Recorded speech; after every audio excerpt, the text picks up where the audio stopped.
right, hi friends. This is our recap of week 4 of Resolute, which is problem solving and adaptability. Hope this one has been beneficial to you guys. This is maybe feels a little strange, and we talked about that in some of the videos of like, how does this fit in exactly? But I'm hoping you're kind of starting to see that. Some questions we got here on some of the activities. Number one, brainstorming.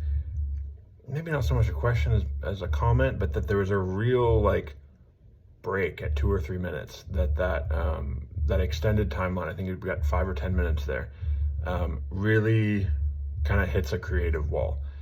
And I like that. I like that it hits a creative wall because it shows us that more often than not, the problem that we're facing is more so a lack of creativity and a lack of flexibility in our thinking than it is an actual like impossibility.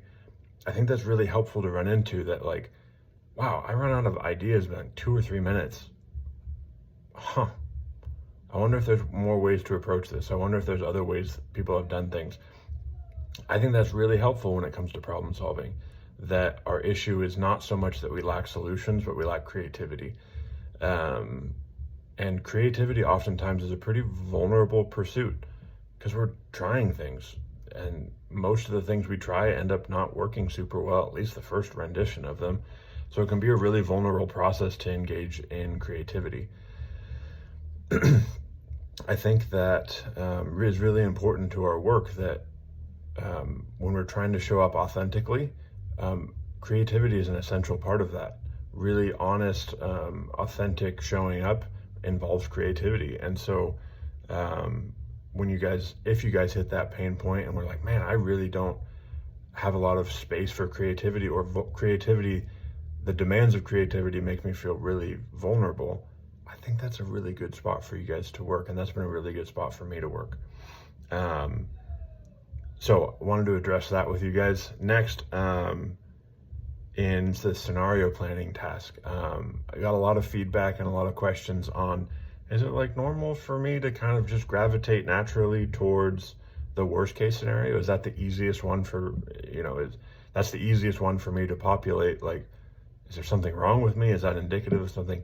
No, not at all. I think for those of us who are a bit more on the anxious, worrying side of things, it's going to be kind of second nature to default to the worst case scenario. Again, I think if we take just 1 or 2 steps back and kind of take a look at what that might say about us and where some of our work might be, is, it's really easy for me to find the worst case scenario. I wonder what that means about all the other situations in my life right now where I'm finding the worst case scenario. Maybe we're at that sort of creativity wall, much like we were in brainstorming. Maybe this is our 2 or 3 minutes in that process, and what we need to engage is the vulnerability of creativity, and that the worst case scenario, just because it's the default, doesn't necessarily mean that it's the truth.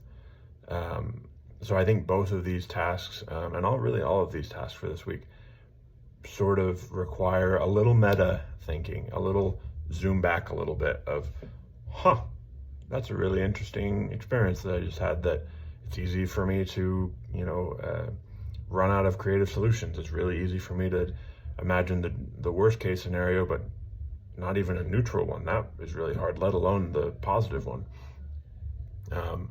So remember, in this whole process, we're trying to create connections between our mind and our bodies. We're trying to engage our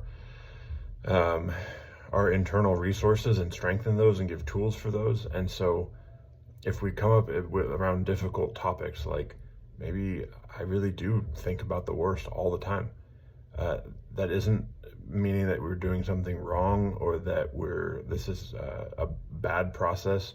No, it just gives us some insight into where our work really is.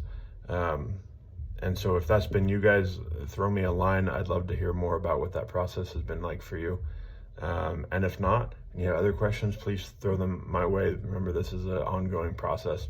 Anyway, hope this week has treated you well. Looking forward to week 5, which is self-care and well-being. Really excited to go into that one for you.